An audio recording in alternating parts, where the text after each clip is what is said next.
देखी भैया, ए होली के पावन अवसर पे राधा कृष्ण के लीला सुनावे जा रहल बानी, जौना में गोपी जाके राधा रानी से कहतारी कि ए राधा तू यहाँ बैठल बाड़ू आ कान्हा जी वहाँ होली खेलत बाड़े। आ कैसे कहतारी, होली खेले नंदला ए राधा, होली खेले नंदलाल ए राधा जमुना के तीरे। होली खेले नंदलाल ए राधा जमुना के तीरे। होली खेले नंदलाल ए राधा जमुना के तीरे। होली खेले नंदलाल ए राधा जमुना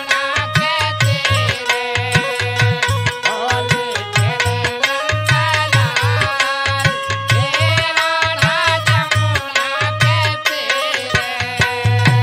होली खेले नंदलाल होली खेले हो, होली खेले नंदलाल होली खेले हो।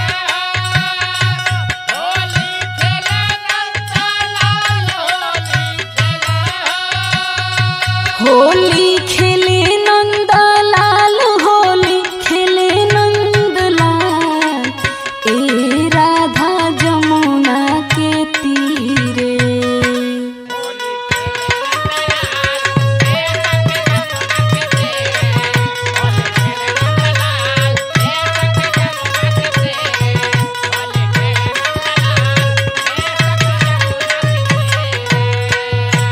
होली खेले नंदलाल ए राधा जमुना के तीरे। होली खेले नंदलाल ए राधा जमुना के तीरे। होली खेले नंदलाल ए राधा जमुना के तीरे। और का गोपी लोग राधा जी से कहतारी, गैयन संगे खेले सखा संग खेले। सखा संगे खेले सखा संगे खेले। सखा संगे खेले सखा संगे खेले। ग्वाल बाल संगे जमुनावा में खेले। जमुनावा में खेले जमुनावा में खेले। जमुनावा में खेले जमुनावा में खेले। गोपिन संगे खेले गुलाल हो, गोपिन संगे खेले गुलाल हो। गोपिन संगे खेले गुलाल हो। गोपिन संगे खेले गुलाल हो। गोपिन संगे खेले गुलाल ए राधा जमुना के तीरे।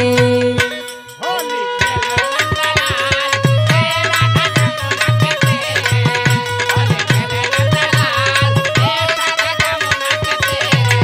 होली खेले नंदलाल ए राधा जमुना के तीरे। होली खेले नंदलाल ए राधा जमुना के तीरे। जमुना के तीरे होली खेले ले खेलावेले। खेलेला खेलावे हो खेलेला खेलावेला।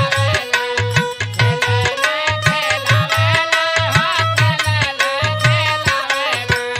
हे राधा कहे तो हर जिया राजा रवेले। जिया राजा रावे तो हर जिया राजा रावेला। जिया राजा रावे तो हर जिया राजा छाम हो